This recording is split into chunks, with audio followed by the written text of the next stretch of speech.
नमस्कार। खबर उत्तराखंड में आप सभी का स्वागत है। मैं हूं आपके साथ गरिमा वाजपेयी। रुक करते हैं खबरों की और उससे पहले एक नजर आज के हेडलाइंस पर डालेंगे। सीएम धामी ने टिहरी के सांसद, विधायकों और जिलाध्यक्षों के साथ की बैठक, चुनावी रणनीति पर चर्चा। हरिद्वार में नशे के खिलाफ डीएम का सख्त एक्शन, नशीले पदार्थों की बिक्री और तस्करी पर कड़ी नजर, सभी विभागों को आपसी समन्वय के निर्देश, स्कूलों के पास नशीले पदार्थों की बिक्री पर रोक। जल जीवन मिशन के ठेकेदारों का सब्र टूटा, देहरादून में 2.5 साल से भुगतान नहीं, सीएम से तत्काल हस्तक्षेप की मांग, राज्यव्यापी आंदोलन की चेतावनी। देहरादून में उफान पर आई तमसा नदी, टपकेश्वर के पास नदी का दिखा रौद्र रूप, तेज बहाव के चलते करीब 1 घंटे बाधित रहा रास्ता, टपकेश्वर संतोषी माता मंदिर और आर्मी क्षेत्र का मार्ग हुआ प्रभावित। ऋषिकेश में बीन नदी में बड़ा हादसा टला, तेज बहाव में मैक्स गाड़ी पलटी, नदी में फंसे 2 लोगों का एसडीआरएफ ने किया रेस्क्यू, फंसे व्यक्ति को रेस्क्यू कर उपचार के लिए भेजा। देहरादून में मौसम विभाग का ऑरेंज अलर्ट, भारी से बहुत भारी बारिश का अलर्ट, आकाशीय बिजली और अति तीव्र वर्षा की चेतावनी।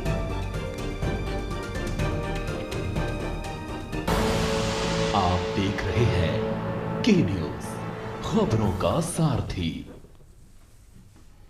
हल्द्वानी में उत्तराखंड मुक्त विश्वविद्यालय की ओर से पीएचडी शोधार्थियों की छमाही प्रगति समीक्षा के लिए आयोजित 2 दिवसीय शोध कार्यशाला का शुभारंभ हुआ। विश्वविद्यालय के सीडीएस जनरल विपिन रावत बहुउद्देशीय सभागार में आयोजित इस कार्यशाला में शोध संस्कृति, सामाजिक विज्ञान, अनुसंधान और शोध में आर्टिफिशियल इंटेलिजेंस के उपयोग जैसे महत्वपूर्ण विषयों पर मंथन किया गया।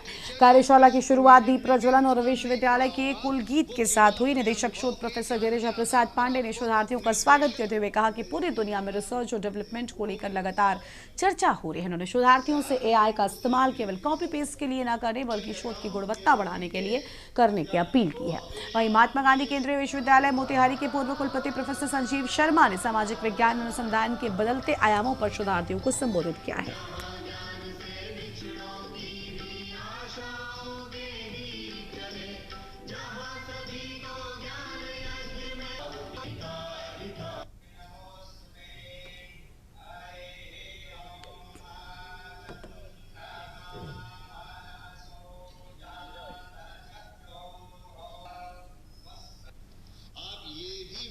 कर चलिए और विश्वास कीजिए कि उस विषय के सबसे बड़े विशेषज्ञ, उस पर आपके टीचर या आपके सुपरवाइजर ने भी उतना नहीं पढ़ा होगा, वो केवल अपने अनुभव के ज्ञान के आधार पर आपको निर्देशित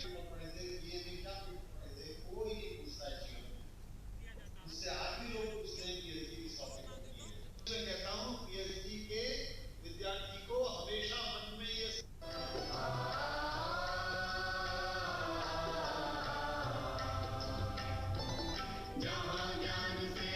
देखिए, उत्तराखंड मुक्त विश्वविद्यालय के शोधार्थियों का आज ये 2 दिन का वर्कशॉप आयोजित किया गया था। इसमें विद्यार्थियों को मुख्य रूप से विश्वविद्यालय के कुलपति प्रोफेसर नवीन चंद लोहनी जी, हमारे उत्तराखंड के विश्व विदेश भर में उद्यम करने वाले श्री द्वारिका प्रसाद रतूड़ी जी और हम तीनों ने संबोधित किया। हम तीनों ने ही विद्यार्थियों से ये अपेक्षा की कि अपने शोध के प्रति वे सतर्क, सावधान, सजग रहें, अद्यतन रहें, अपडेटेड रहें और जितनी भी प्रौद्योगिकी में विकास विश्व भर में हो रहा है उससे वे जुड़े रहें। एआई के उपयोग से बचें भी नहीं और एआई के उपयोग भी रखें। देखिए, मैं 21 साल बाहर रहा हूँ चीन में और लगभग 30-35 कंट्री घूम के आया हूँ। और जब भी बाहर किसी से मिलता हूँ तो लोगों को भारत से बड़ी उम्मीद है। लोग भारत को एक जो है सबसे बड़ा बाजार के रूप में देख रहे हैं। तो मुझे लगता है कि हमें, हमारे जो युवा हैं, उनको बाहर देखने की जरूरत नहीं है। उनको स्वरोजगार पे, स्किल डेवलपमेंट पे और अपने ही उत्तराखंड में, अपने भारतवर्ष में कुछ करने की पहल करनी चाहिए। अच्छा, सरकारें किस तरीके से मदद कर सकती हैं, क्योंकि आप देख के आए हैं चाइना में आपका बहुत बड़ा सेटअप है। तो हम लोगों का यूजीसी का जो एक नियमावली है कि प्रत्येक 6 माह में विद्यार्थी को एक अपनी रिव्यू रिपोर्ट देनी होती है रिसर्च की, तो ये इनिशिएट किया गया पिछले अगस्त से और तीसरी मीटिंग है इस तरह की मेरे आने के बाद, जिसमें हर 6 माह में हम अपने शोधार्थी से मिलते हैं, उनके शोध की आख्या भी लेते हैं, उनकी प्रगति भी देखते हैं, उनको जो सपोर्ट चाहिए वो भी करते हैं। इसके अलावा हमारे विशेषज्ञ आते हैं, उनको प्रेरणा भी मिलती है। कुछ व्याख्यान के ऐसे विषय मिलते हैं जिनसे उनको अपने रिसर्च को आगे बढ़ाने में सपोर्ट मिलता है। तो आज का जो लक्ष्य था इस वर्कशॉप का यही था कि हम आज और कल में प्रातःकालीन सत्र में अपने विद्यार्थियों से, विशेषज्ञों से बातचीत कराएंगे। डोईवाला से खबर है, देहरादून हाईवे पर मणिमाई मंदिर के पास बुधवार को बड़ा सड़क हादसा हो गया। इको वैन की आगे चल रही मैक्स गाड़ी से जोरदार टक्कर हो गई और प्राथमिक जानकारी के अनुसार इको वैन चालक को नींद आने के कारण यह हादसा हुआ। दुर्घटना में एक व्यक्ति की मौत जबकि 6 लोग घायल हुए हैं। घायलों को उपचार के लिए डोईवाला सामुदायिक स्वास्थ्य केंद्र ले जाया गया, जबकि 4 घायलों का उपचार कैलाश हॉस्पिटल में जारी है। घायलों ने बताया कि वो रोहतक हरियाणा से देहरादून और हरिद्वार घूमने आए थे। वापस लौटते समय मणिमाई मंदिर के पास यह हादसा हो गया। हादसे की सूचना मिलते ही स्थानीय लोग और पुलिस ने राहत एवं बचाव कार्य शुरू किया। हादसे के कारण हाईवे पर कुछ समय के लिए यातायात भी प्रभावित हो रहा है।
श्रीनगर गढ़वाल में उत्तराखंड सरकार में राज्य मंत्री का दर्जा प्राप्त माटी कला बोर्ड के उपाध्यक्ष अनुराधा वालिया श्रीनगर गढ़वाल पहुंची और इस दौरान अंकिता भंडारी प्रकरण को लेकर उनसे कथित वीआईपी और मामले की जांच से जुड़े सवाल भी किए गए हैं। वीआईपी के सवाल पर अनुराधा वालिया ने कहा कि मामले में कोई वीआईपी नहीं था। उन्होंने कहा कि पूरे प्रकरण को लेकर जांच एजेंसियां अपना काम कर रही हैं और तथ्यों के आधार पर ही निष्कर्ष पर पहुंचा जा सकता है।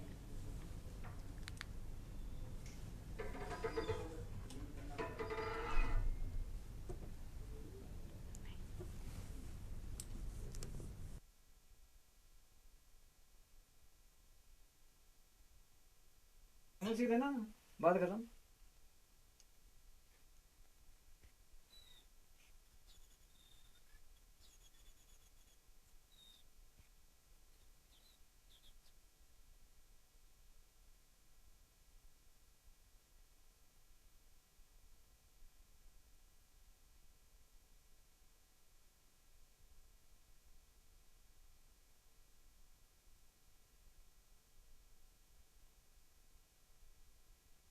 सीधे ना बात कर रहा हूँ।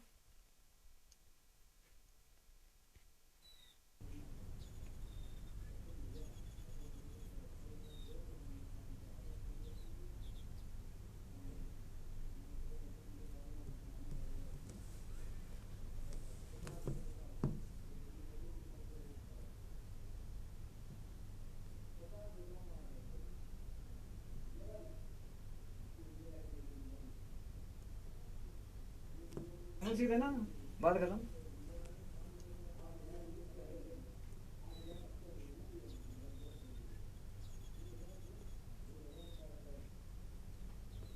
उसमें मुझे कुछ नहीं कहना क्योंकि वीआईपी कोई नहीं है। ये तो एक उर्मिला सनावर जी, हम भी उनको बहुत अच्छी तरह से नहीं जानते हैं। उन्होंने किस वीआईपी की बात करी, क्या करी, हम नहीं जानते हैं। कोई वीआईपी नहीं है। एज उससे एसआई से उस जांच से बड़ा तो कोई कुछ भी नहीं है। जांच में निकल आएगा जो भी है। एसआईटी में भी सारा निकल गया था, तो ऐसा कुछ नहीं है जो आप कह रहे हैं कि अंकिता को मतलब न्याय दिया गया। अंकिता को न्याय मिला है, इसीलिए आज वो सारे के सारे गुनाहगार जेल में सड़ रहे हैं।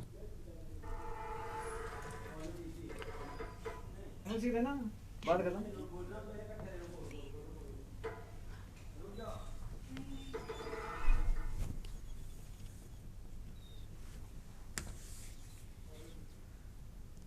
देहरादून के बसंत विहार थाना क्षेत्र में देर रात चेकिंग के दौरान पुलिस और बदमाशों के बीच मुठभेड़ हो गई। पुलिस के मुताबिक बिना नंबर की स्कूटी से भाग रहे बदमाश ने पुलिस टीम पर फायरिंग की, जिसके बाद जवाबी कार्रवाई में आरोपी आकाश और तमंचा गोली लगने से घायल हो गया। पुलिस ने घायल बदमाश को इलाज के लिए अस्पताल में भर्ती कराया। उसके कब्जे से तमंचा, कारतूस, चोरी की स्कूटी और लूटी गई चेन बरामद होने की बात कही गई है। पुलिस के अनुसार आकाश 14 अगस्त को हुई चेन स्नैचिंग की घटना में आरोपी है और उसके खिलाफ 1 दर्जन से अधिक आपराधिक मामले दर्ज हैं।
उत्तराखंड में आगामी चुनाव को लेकर कांग्रेस ने अपना मैनिफेस्टो तैयार करने की कवायद तेज कर दी है और मैनिफेस्टो कमेटी की बैठक में प्रदेश के लिए रोड मैप और जनता से सुझाव लेने की रणनीति पर चर्चा हुई। कांग्रेस विधायक भुवन कापड़ी ने बताया कि कमेटी जिलों और विधानसभा स्तर पर जाकर युवाओं, महिलाओं, SC/ST शिक्षकों, सरकारी कर्मचारियों, उपनल कर्मचारियों, पूर्व सैनिकों, स्वयं सहायता समूहों, आशा आंगनबाड़ी कार्यकर्ताओं और भोजन माता सहायिकाओं समेत विभिन्न वर्गों से संवाद करेगी। बहुत बड़ा एक लेकुना, बहुत बड़ी एक कमी हमारी, कुछ न कुछ एक ऐसा आयोग का गठन करेंगे जिसमें पत्रकार की जो है सुरक्षा हो सके और उसको सहयोग हो।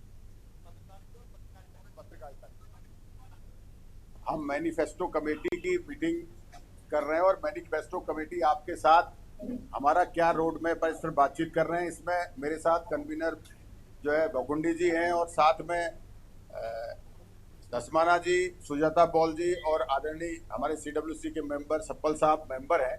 हम सब लोग मिलकर कोऑर्डिनेशन के साथ जो है कि घोषणा पत्र को बनाने के लिए चर्चा कर रहे हैं और ये घोषणा पत्र जन घोषणा पत्र होगा। हम जनता के बीच जाकर जनता की नब्ज टटोलकर वो क्या प्रदेश के लिए चाहते हैं, क्या होना चाहिए, उस पर चर्चा करेंगे। इसके लिए पहले हम जिले में जाकर हर वर्ग से मिलेंगे, युवाओं से, महिलाओं से, SC/ST के लोगों से मिलेंगे।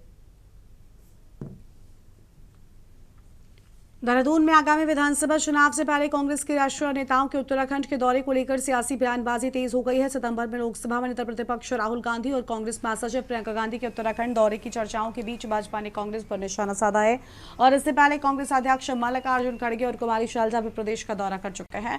भाजपा प्रदेश महामंत्री दीप्ति रावत ने कांग्रेस नेताओं के दौरों को लेकर सवाल उठाते हुए कहा कि 4 साल तक कांग्रेस के नेता कहां थे। उन्होंने मुख्यमंत्री पुष्कर सिंह धामी के उस बयान का भी जिक्र किया जिसमें कांग्रेस नेताओं को उत्तराखंड दौरे को पॉलिटिकल टूरिज्म बताया गया था।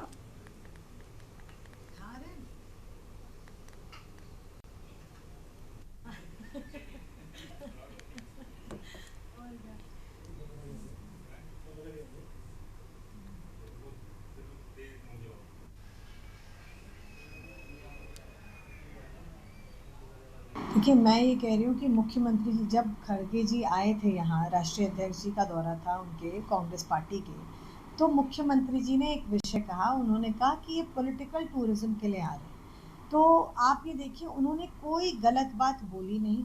आज यहाँ पर आप देखिए कि राहुल गांधी भी कुछ दिन पहले आए, खड़गे जी आए, अब प्रियंका गांधी जी भी आएंगी, उससे पूर्व उनकी कुमारी शैलजा जी भी आ रही थी। तो आप ये देखिए कि ये पिछले 3-4 महीने में ही सभी लोग आ रहे हैं। इससे पूर्व के 4 साल ये कहाँ सोए हुए थे, जब ये पिछले 4 साल में नहीं आए और अब तो 4.5 साल हो चुके हैं। अब तो केवल और 6 महीने भी बाकी नहीं है, उससे भी कम है चुनाव में। तो आप ये समझिए कि अब ये लगातार जो आ रहे हैं, तो अब तो मैं कहूँगी कि चिड़िया चुग गई खेत, अब आके क्या करेंगे।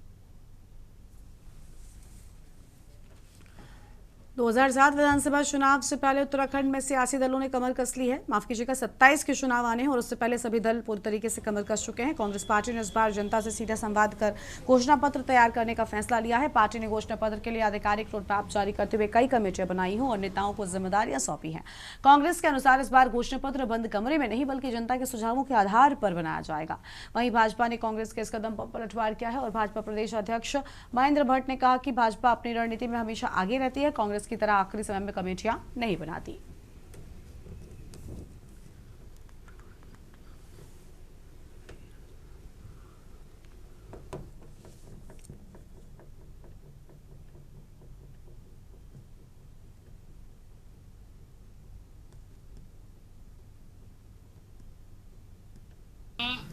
अपनी रणनीति हमेशा आगे रहती है। उनकी कमेटियां पहली बार नहीं, हर बार बनती हैं।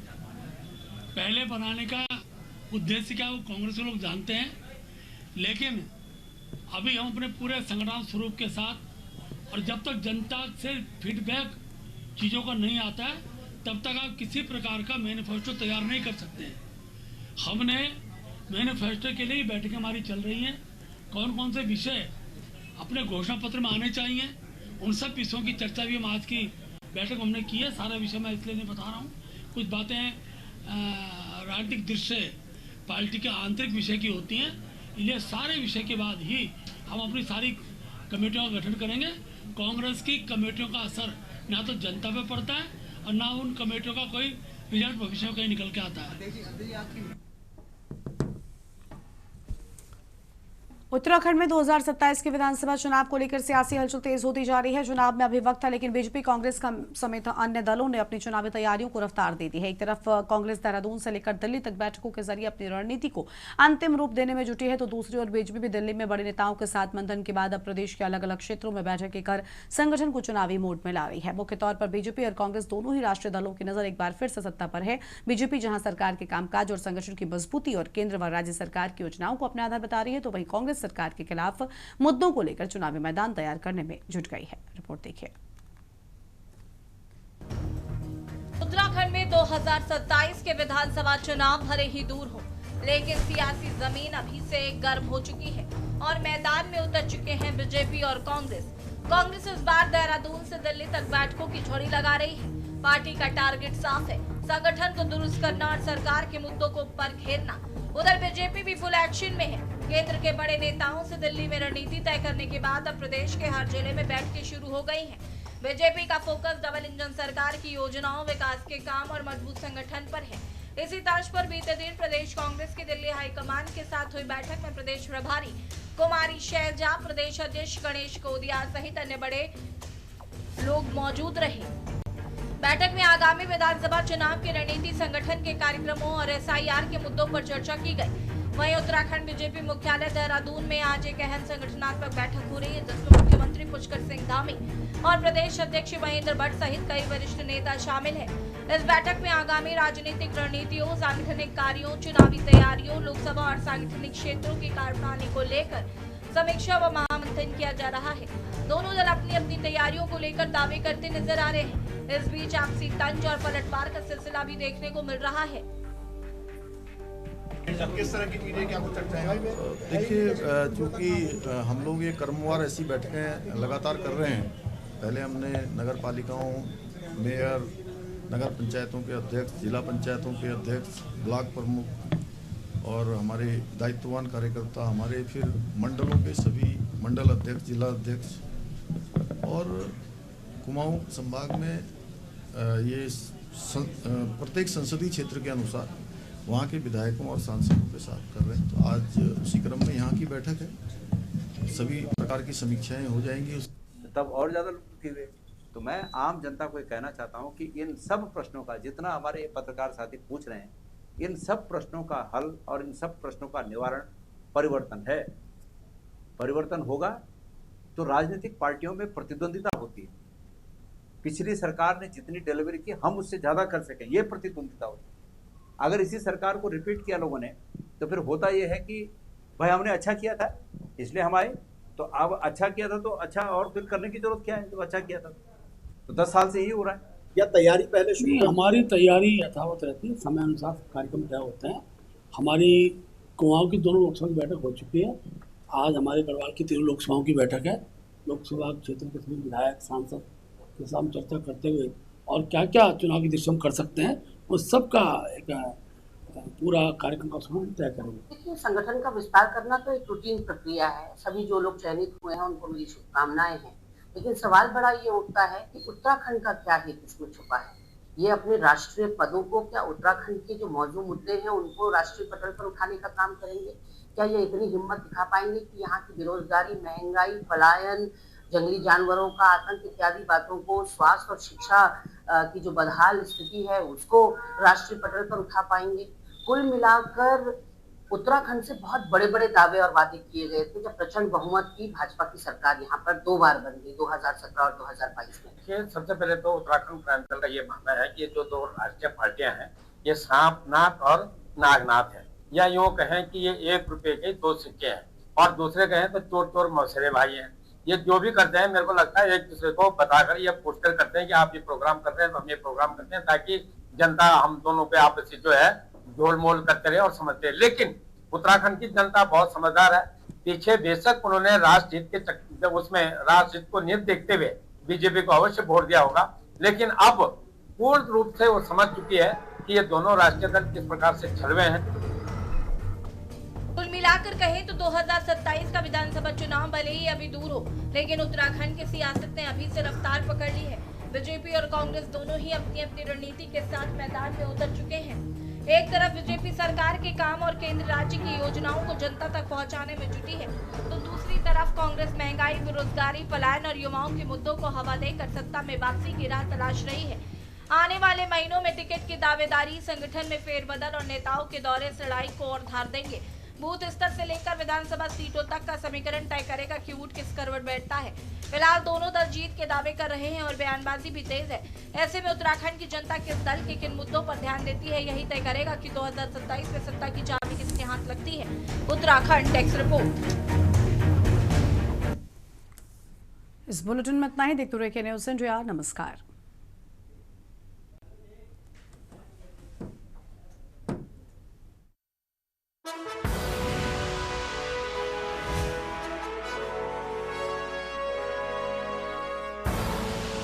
आप देख रहे हैं के न्यूज़, खबरों का सारथी।